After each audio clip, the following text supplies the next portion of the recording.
All right, so this is the mid-chapter review, Chapter 3, Foundations of Math 30. This is question number 1.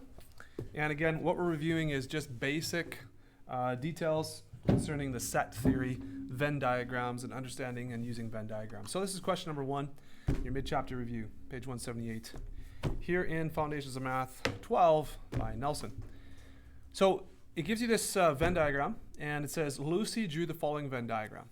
Okay, so we have V over here, and we have, looks like some vegetables, I would say. We have an M set over here, and it looks to me like this might be meat. Okay, maybe vegetables here and meat over here. The F, okay, we've got meat here, but what might F stand for here? What do you think? Shout it out. Yeah, fish. Probably fish, trout and salmon. And then pasta and bread would be outside. It's not, pasta and bread would not be, looks like vegetables, would not be meat. Okay, so we've got a Venn diagram, a list of a bunch of food, categorize those in certain ways. All right, so using set notation and sets V, M, F, and N, list the subsets. Okay, list the subsets. So what might we do to list the subsets here? Remember, a subset is a list of items that are completely within another set. And maybe what we'll do is we'll just focus on the one obvious subset instead of making all these subsets of N, the universal set. So do you see one that's an obvious subset of something else? F, okay, you said F. F is an obvious subset of what? M, yeah. Using set notation and these sets. Now it says N, but I'm just going to focus on this right here. So F is a subset. Now, how do I write subset? How do I notate subset? What does it look like? Yes, I see that. Yes, thank you. It is this sideways U, okay? It's kind of like the union, but tipped over sideways. So F is a subset of M.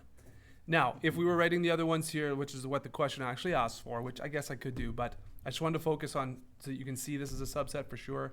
Now, V is a subset of N, M is a subset of N, F is a subset of N as well, okay? They are completely inside the larger subset, okay? But this is the one that jumps out. You need to know that. F is completely inside of M. All right, B, how might Lucy have chosen what to put in each set? Well, we talked about the description of these sets, right? So V looks like these are vegetables, meat, fish, and then non-vegetables, meat or fish, okay? So for B, that's what we would describe. V is vegetables. I could do that real quick here. So V would be vegetables, vegetables. M is meat. F is fish.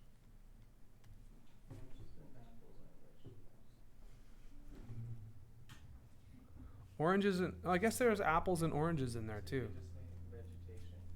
Vegetation, sure. Vegetabilitation, sure. Vegetation.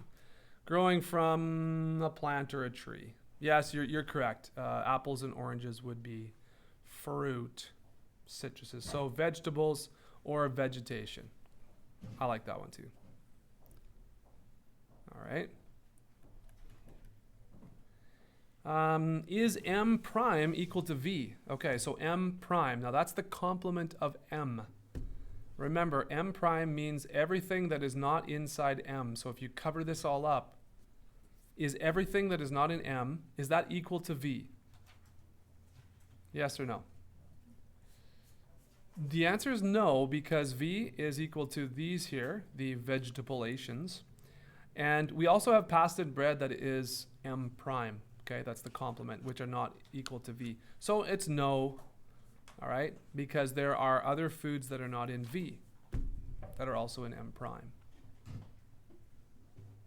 So there are other foods, pasta and bread, that are not in the subset V, but also in M prime. So that they are not equal. And D, list any disjoint sets. So if we're talking about disjoint, that is two circles that do not overlap. Do we have any circles that do not overlap at all? We sure do. We have M and V. Those are obvious ones, right? We also have F and V. Those don't intersect at all. So disjoint, we have V and M, and V and F are disjoint. Okay, any questions about question number 1? All right, V and M and V and F. Okay. All right, let's take a look at question number 2.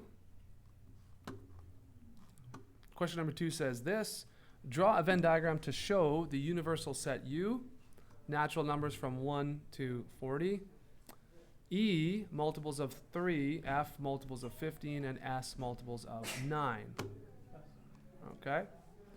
So as we move through that, let me just take a snip here. I'll bring that over into our notes.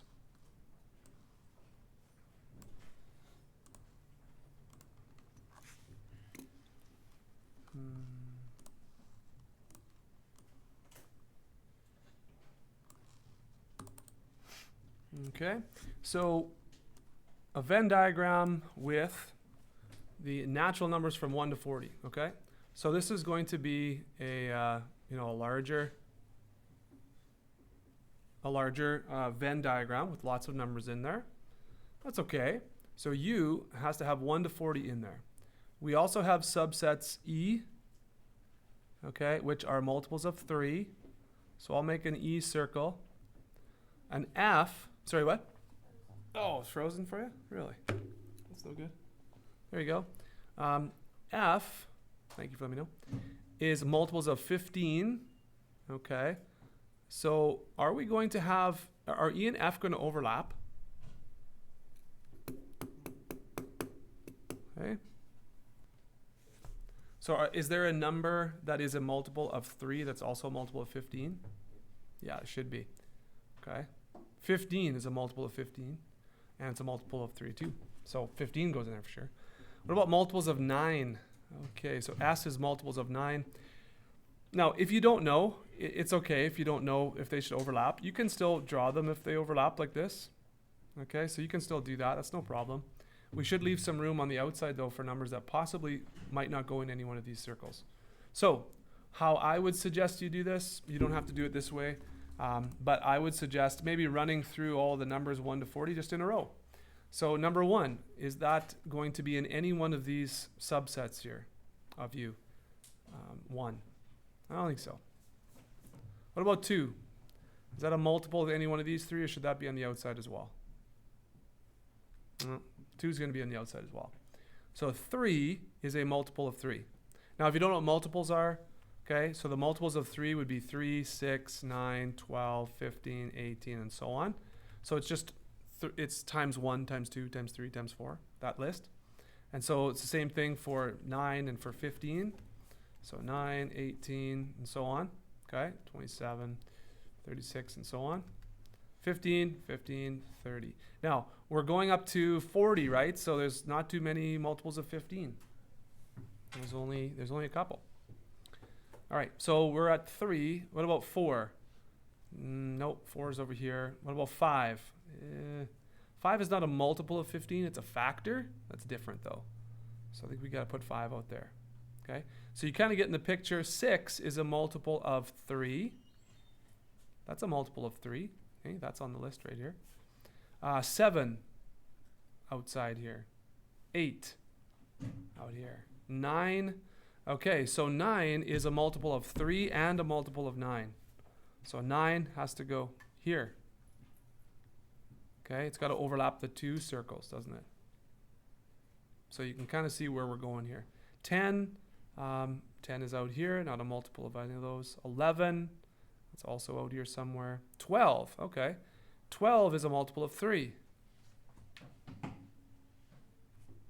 Right here. And so on. 13, so on, okay? So I tell you what, why don't you take a minute to finish off that Venn diagram that I've started with you. Okay, make sure you can kind of get that, and we'll compare our answers in a minute. All right? Okay, so we have our Venn diagram there, which looks like that, and B says list the disjoint subsets if there are any. Okay, any subsets that are disjoint. Well, of the ones that we mentioned, none of them are disjointed. They're all connected somehow, aren't they? So it doesn't look like there's any disjoint sets there. Unless you made a set over here that was neither multiples of whatever, but that wasn't listed. Okay, in each statement, is this true or false? Explain. So let's take a look at 2C. The first one, E is a subset of F. E is a subset of F. Well, F is a subset of E. E is not a subset of F, so that one is false. Okay? It is not completely inside of F. F is completely inside of it, so that's false. S is a subset of E. Well, yeah, S is completely inside of E. That is true. S is a subset of F. S, subset of F. Nope, they are... Oh, actually, those two would be disjoint. Yeah, I think we missed that for B. Sorry. S and F are disjoint. Is that true? Yep. They don't have anything in common. S and F are disjoint.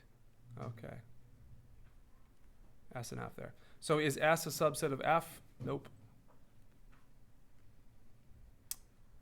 Is F prime, that is anything that's not in the multiples of 15 there, is F prime all of the numbers from 1 to 40 except 15 and 30?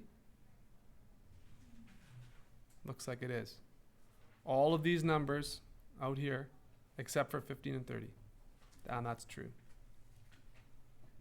And finally, S is a subset of S. Ooh, that's a trick question, isn't it? S is a subset of S. Would that be true or false, do you think? True? No? I see some nodding, I see some shaking, I see some nodding. Okay, what's the definition of a subset? We need to go back. What's the definition of a subset? And if you're asked a question like that, go back to the definition. Where are we? I thought I had it here.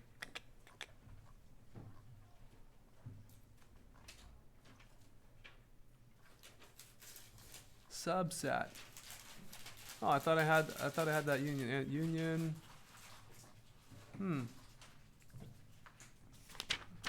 Okay, I guess I don't have it out here. So what is the definition of a subset? I know can you find it there in 3.1? You want to read that out for us? A set whose elements all belong to another set. For example, the set of odd digits O equals 1, 3, 5, 7. Okay, I got you. Thank you. That's enough. I found it here. It was on that first page. It was just tiny. I missed it. So yeah, a set whose element, thank you for reading that. A set whose elements all belong to another set.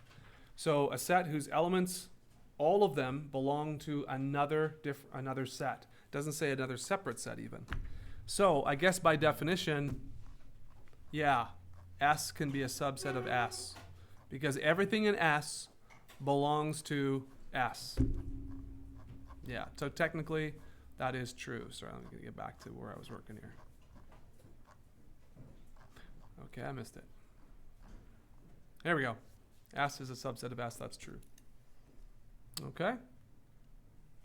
So that's question 1 and 2. You guys are asked to do 1 to 7 there for the mid-unit review. So I'll give you some time to work on that. And then we'll take a look at 3.4 coming up here. Okay. If you have any problems with number 7, I think someone has had some issues with that in the past. I wouldn't mind doing that for you later if you get there and you have problems. So please go ahead and work on your mid-chapter review.